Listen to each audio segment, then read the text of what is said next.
Hey, what's up, class? My name's Ryan Royce. This is my assignment one.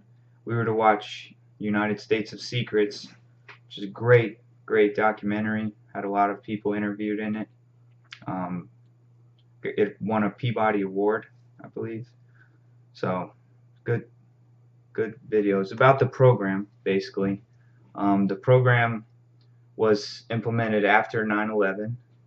Um, I guess the NSA and people within the NSA felt like they didn't have enough power to prevent events like that, so they felt the need to issue an executive order because a lot of what they're doing now in the program is unconstitutional.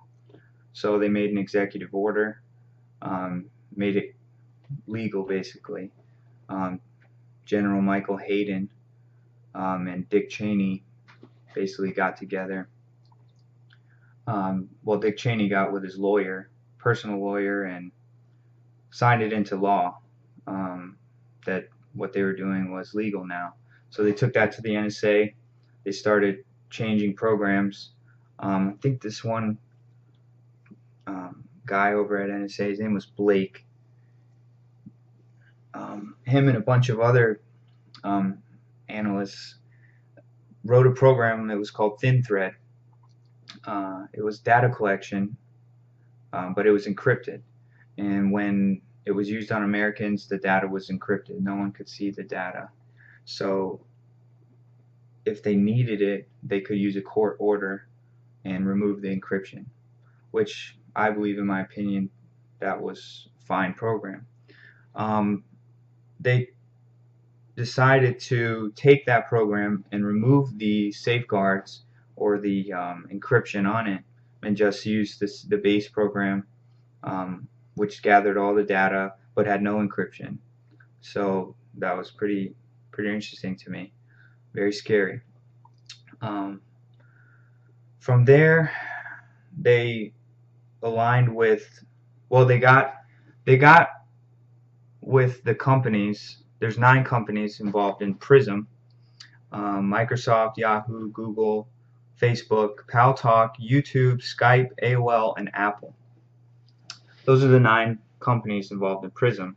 They basically have um, complied with the NSA to divulge any data that is requested, which is requested through NSLs, a national security letter, which after 9/11 and the Patriot Act, they were allowed to send any company an NSL to request data or anything, and they had gag orders involved without a court review.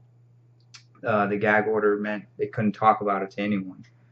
I thought it was pretty crazy that there was only one out of 56,000 NSLs that were sent out in this one year. There was only one company or one person that didn't comply with it. They just didn't understand why he had to divulge all his company's data to the government without a warrant.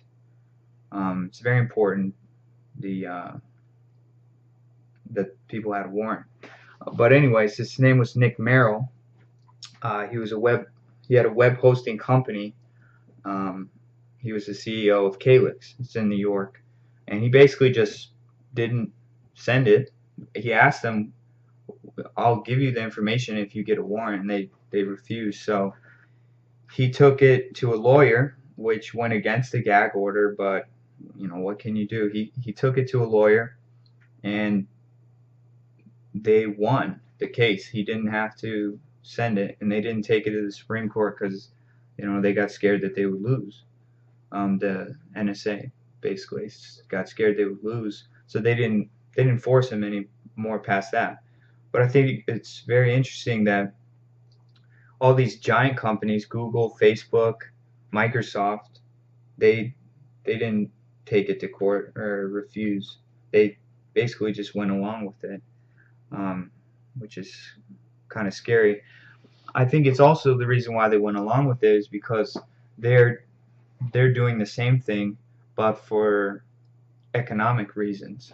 They're spying on people as well. I learned from the video, for ad purposes, which isn't as scary to me. Um, that people spy on me to know what kind of ads to show me, but the government spying on me is a lot more scary because they have a lot more power. And with that power, governments can do whatever bad things they want. I don't like governments with too much power. My grandmother has told me too many stories. Not to go off on a tangent, but my grandmother's from Nazi Germany, and she grew up in a country where the government definitely had too much power, and she does not like she. I showed her the video. She really loved it, ate it up, but definitely was scary to her. Scary to me as well. Um, Not to get off topic here, the also the other companies that are involved is Verizon, AT&T. Um, they have what's called a splitter. It's a prism copying. It just basically takes the data that's coming into their server and splits it off to another server. And they had someone that was trying to figure out where that other line went to, but they couldn't find it. And very, very scary. Anyways, so the whole video starts out with the breakdown and sets up where Snowden where he came to be, why he had to do what he had to do. And I respect the man for coming out. There was so many people at the NSA that went against it, but then they just quit. They kind of retired. Anybody that was there and didn't agree with what they were doing, they just kind of, well, all right, I'm just going to retire.